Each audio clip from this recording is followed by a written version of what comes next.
We come to the urgent question.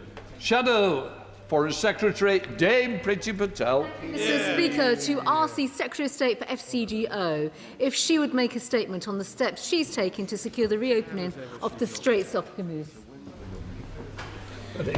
Well, Mr. Speaker, I thank the Shadow Foreign Secretary for her question. I should say first, Mr. Speaker, that the Foreign Secretary will provide a wider update to the House tomorrow morning on the UK's approach to the situation in the Middle East, including the conflict in Iran, escalation in Lebanon, our consular response and her diplomatic engagement, including her recent visit to Saudi Arabia over the weekend, which will provide the possibility for further questions on a much wider range of issues. Turning to the Right Honourable Lady's question, Iran's reckless actions in the Straits of Hormuz are having damaging consequences for the global economy and putting the lives of those aboard civilian vessels in danger. Iran has struck several commercial ships in the last few days. Its actions have put a fifth of the world's oil supply effectively on hold. And indeed, a ministerial colleague will shortly update the House on steps that this government is taking to provide help to those affected in the UK that most need it. Last week, we joined, Mr. Speaker, 31 other countries and the International Energy Agency in agreeing a coordinated release of 400 million barrels of oil, including 13.5 million barrels from the UK, the biggest ever release in the IEA's history. And, Mr. Speaker, as the Prime Minister said this morning, we are working with all of our allies and partners, including our European partners, on how we can restore freedom of navigation in the region as quickly as possible and ease the economic impacts. That is not a simple task, Mr. Speaker, but we have to reopen the Straits of Hormuz to ensure stability in the market. Mr. Speaker, the Prime Minister spoke with President Trump yesterday on the importance of reopening the Strait of Hormuz. The Foreign Secretary was in Riyadh in recent days showing support for our partners across the region who face continuing strikes. She discussed the impact of Iran's actions with GCC foreign ministers and the importance of maintaining energy security and supply. And as we speak, she is on a call with Secretary of State Rubio on this very crisis. The Defence Secretary has just been answering questions, Mr. Speaker, on these issues. And, Mr. Speaker, I can assure you and the whole House that the Government will continue to work towards a swift resolution of the situation in the Middle East to protect our people, our allies, and to reduce the cost of living for working people in this country. Mr. Speaker, this is a moment for Britain to stand tall and work intensively with our allies. With the despotic Iranian regime continuing to attack international shipping in the Straits of Hormuz, urgent action is required to reopen safe shipping routes, to protect lives and to support trade and economic stability. We all feel the economic cost of Iran's actions, and this morning the Prime Minister told the press, and not the House, Mr. Speaker, that we are working with all our allies to bring together a viable collective plan that can restore freedom of navigation in the region as quickly as possible. Now, recognising that this is not straightforward, where is this plan and what measures are being considered? The British public, Mr. Speaker, need to know what the government is doing to protect our economic and national security. There are currently no destroyers in the Middle East. These can operate at a very long range and can take down projectiles. They can also provide cover for minehunter vessels. When will the government send one? Under this government, there are also no minehunters at our naval base in Bahrain, a base designed to host a fleet of minehunters.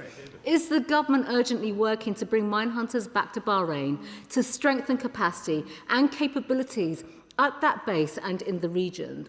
Is the government working with our allies to assess the viability of striking targets that threaten international shipping, just as happened against the Houthi targets in Yemen?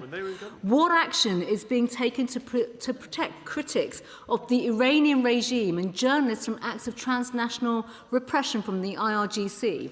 Will the government lead a diplomatic effort to ensure that Russia does not profit from this crisis?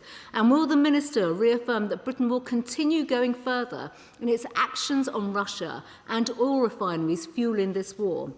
With our friends in the Gulf, who are being so brazenly under attack from Iran, what assurances did the Foreign Secretary give them on her visit about Britain's presence in the region and actions to protect our bases? And did she make any progress on increasing the number of British nationals who can return home, bear in mind the disruption to flights that have taken place today? Mr. Speaker, this is a hugely consequential moment for the world, and Britain cannot stand by and sit on the fence.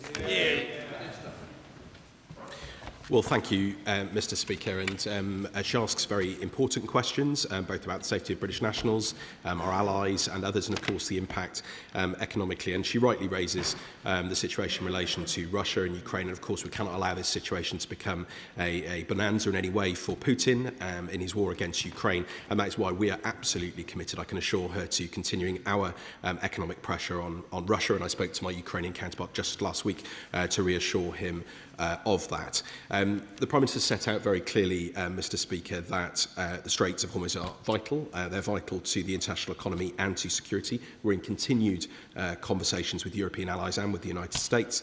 These questions are, Mr Speaker, very complex. Any plans must be multilateral, with as many nations as possible taking part. And I'm obviously not going to get into detailed discussions here, but the Defence Secretary has already said about the resources that we pre-positioned in the region. The Prime Minister has been clear about that, as have I and the Foreign Secretary.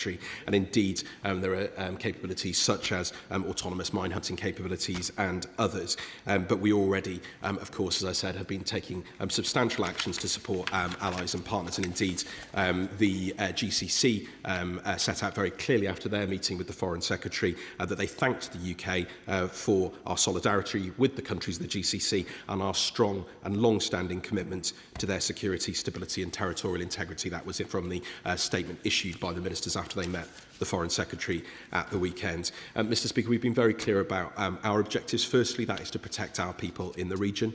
Secondly, whilst taking the necessary action to defend ourselves and our allies, we will not be drawn into the wider war.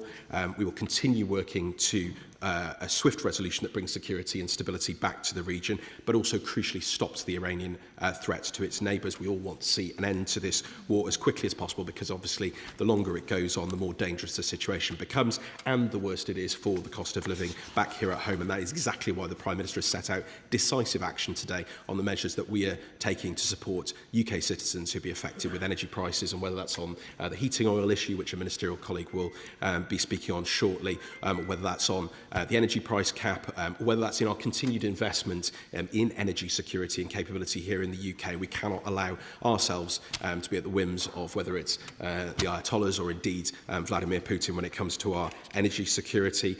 We've already acted alongside other countries to release those emergency oil stocks, which I set out at a level that is completely unprecedented. But of course, we ultimately do have to reopen the Straits of Hormuz to ensure stability in the market, but that isn't a simple task. So I repeat again, we're going to work with allies, including European partners, to bring together a viable and collective plan to restore freedom of navigation.